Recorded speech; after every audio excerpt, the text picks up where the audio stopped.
La première fois que je rencontre des gens, je pourrais dire que ce qui revient souvent, c'est à quel point ce qu'il manque une base au niveau des outils utilisés, au niveau des protections utilisées, peu importe, mais il manque une base au niveau de la spiritualité. Et ça a un impact direct sur la façon dont on fait notre croissance personnelle, la façon dont on grandit. Et souvent, ce que j'ai besoin de rediscuter ou de discuter pour une première fois avec ces gens-là, c'est ça part de toi. Tout part de toi.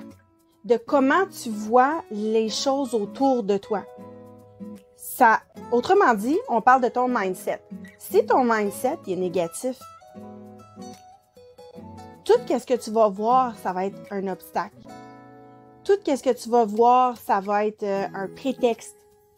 Tout ce que tu vas voir, ça va être des excuses. Tu vas en devenir à être fermé. Tu vas en devenir à ne pas avoir une difficulté, entre autres, à reconnaître que principalement, tu es à la source de ce qui se passe présentement. Dû à la façon dont tu vois autour de toi les choses. À cause de ton mindset. Donc, ça va en venir à avoir un impact direct sur ta croissance personnelle parce que, on s'entend, là, pour arriver à grandir, on va se dire, hein, arriver à grandir au niveau de la croissance personnelle, je dois accepter de lâcher prise sur certaines choses ou certaines personnes. Je dois accepter ma part de responsabilité dans ce que je vis ou ce que je me fais subir d'une certaine façon. Ça, c'est pas possible de le faire si je suis dans un mindset négatif. Par contre, quand je décide de changer mon mindset puis je deviens positif, ben ça va avoir comme impact que je vais augmenter mon taux vibratoire, donc je vais être beaucoup moins dans mes émotions.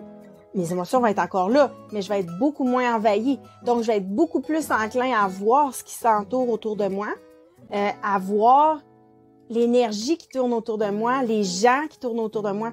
Je vais attirer l'énergie positive que je dégage. Je vais attirer ce que je veux. Parce que quand je suis dans un mindset négatif, puis que je mets tellement l'accent sur ce qui est négatif, sur pourquoi ça m'arrive comme ça, au lieu de trouver comment m'en sortir, ben je vais attirer ce que je veux pas. Tandis que quand je suis dans un mindset positif, ben j'arrive à mettre l'accent sur ce que je veux et j'attire ça à moi. Parce que j'envoie une vibration positive d'une certaine façon. OK? Ça m'amène à te dire que ce mindset-là va te permettre de trouver des petites pépites d'or dans ta vie. Qu'est-ce qu'on veut dire par des petites pépites d'or? Moi, j'appelle ça des pépites d'or. Toi, peut-être que tu appelles ça d'une autre façon. Pour moi, les pépites d'or, c'est les moments marquants dans ta vie, pas nécessairement marquants du genre un mariage, un enfant, quoi que ce soit. Les moments marquants où est-ce que le déclic qui se fait dans ta tête puis que tu te rends compte que tout ce à quoi tu as passé à travers, tout ce qui semblait être tellement difficile et tellement souffrant, tu découvres, tu prends conscience à quel point c'est en fait comment je pourrais dire ça? Un genre de test de la vie qui t'a permis d'aller acquérir un skill, une technique, une habileté qui va être nécessaire pour le reste de ta vie. Puis quand je parle d'habileté, ça peut être de retrouver confiance en toi, d'apprendre à reconnaître un de tes points forts. Tu sais, ça peut être des affaires subtiles comme ça, mais moi, je les appelle les pépites d'or. C'est le moment où est-ce que, au lieu de tomber en mode victime, puis oh mon Dieu, la vie est donc difficile, puis elle m'amène plein de défis, puis j'ai donc de la misère à surmonter, mais gars, je vais faire avec, puis je vais remonter, puis je vais remonter, puis je vais remonter. C'est que là, ça change, puis t'es comme, oh, j'ai un objectif à atteindre, j'ai un challenge. Je surmonte ce challenge-là, puis ça m'amène à quelque chose au bout. Donc, je suis plus en train de subir ma vie. Je suis en train de jouer dans ma vie. Tu sais, un peu comme quand je joue à un jeu, ceux qui sont adeptes de jeux vidéo, moi, j'aime ça, les jeux vidéo. Quand je fais un jeu vidéo, puis que j'arrive à un moment où est-ce que c'est difficile parce que je dois comprendre le principe du jeu, je dois découvrir comment je dois faire pour continuer à avancer dans mon jeu. Puis j'y arrive pas. J'ai beau essayer, puis essayer. Des fois, je sais qu'est-ce que j'ai à faire, puis j'essaye de le faire, mais ça fonctionne pas. Parce que, mettons, je tombe tout le temps dans le trou ou quoi que ce soit, tu sais. Je sais ce que j'ai à faire, puis je sais où je m'en vais. Mais j'y arrive pas. Je finis par avoir la colère qui va monter. Là, parce que la colère, elle monte, la fatigue va monter, ben je finis par faire des erreurs avec ma manette ou avec le clavier ou peu importe. Puis, ça empire mon sentiment d'incompétence. Puis, je finis par abandonner. En fait, je vais pas nécessairement abandonner. Avec le temps, j'ai appris je prends une grande respiration. Puis présentement, c'est peut-être plus un bon temps parce que je suis plus dans ce mindset-là. Donc, je vais aller faire d'autres choses. Je vais mettre mon jeu de côté, puis je vais aller faire d'autres choses. Je vais revenir. Puis là, rapidement, mon sentiment peut embarquer parce que je me souviens, là, de toutes les fois où j'ai essayé avant et je n'étais pas capable. Mais quand j'y arrive, surtout si ça a pris du temps, quand j'y arrive, oh mon Dieu, la fierté, toi. La fierté va embarquer. Ben, dans ma vie, c'est la même affaire. Quand j'ai rushé, puis j'ai bûché, puis j'ai travaillé, puis j'ai rushé, puis j'ai bûché encore et encore, puis je finis par y arriver, mon Dieu, que je suis fière. Et cette fierté-là va pas faire en sorte que, yes, j'ai fini, je prends ça, je le mets de côté, ma vie est finie. Non, non, non, non. Je suis fière de l'avoir accompli, puis je sais que ça me sert à quelque chose pour plus tard dans ma vie. Il y en a une que je pourrais te dire, c'est l'enseignement. J'ai tellement travaillé fort pour avoir mon bac en enseignement.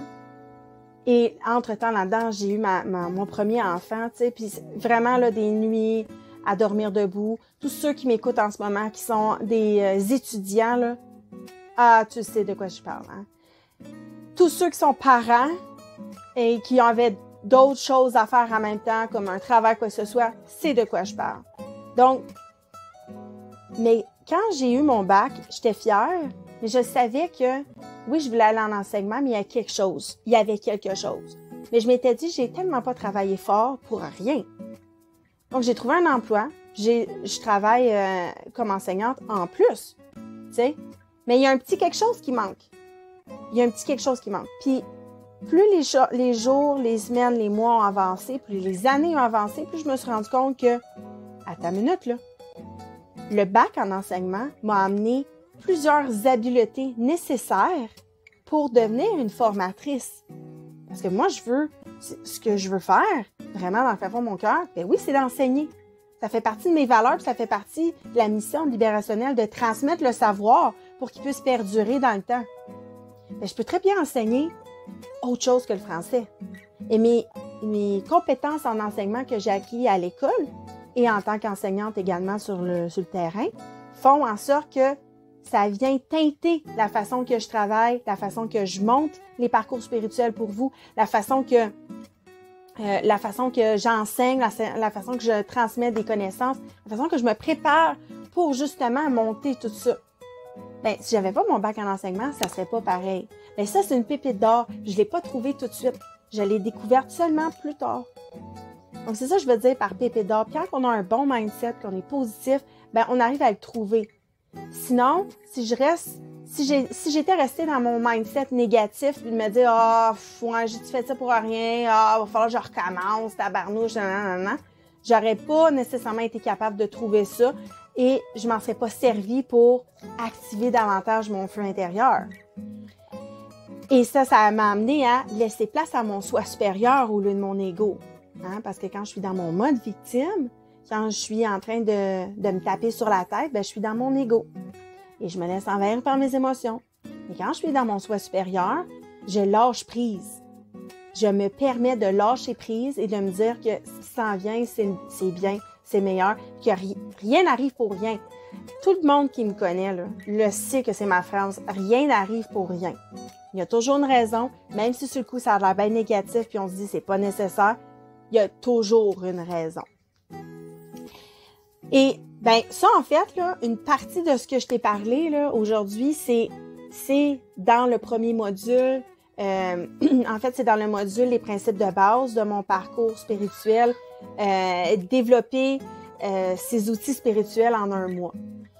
Donc, c'est sûr qu'on va aller un petit peu plus loin, on va aller développer, mais ça donne un peu l'idée sur quoi on va traiter dans ce module-là. Et Ben, avoir un bon mindset positif, qu'est-ce que ça a comme impact? Ça a comme impact que j'en ai besoin pour bien partir ma journée.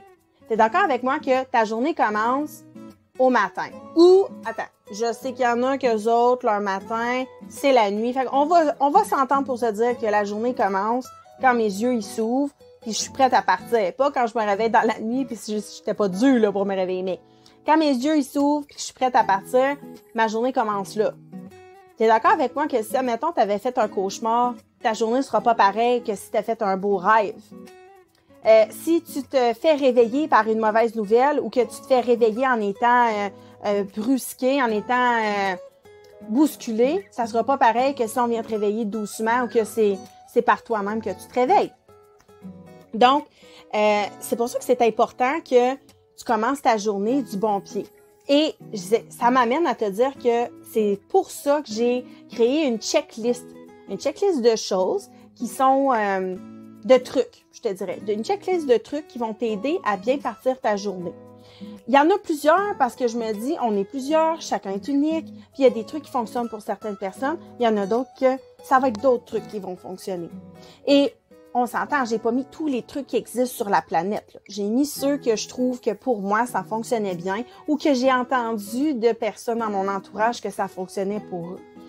Rien t'empêche d'ajouter sur cette checklist-là les tiens qui sont pas présents.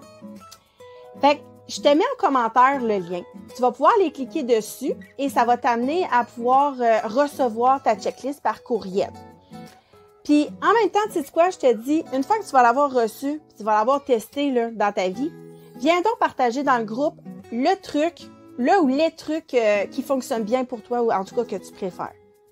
Sur ce, je te souhaite une agréable journée et juste de l'amour, juste du positif, puis garde ton sourire. Bye!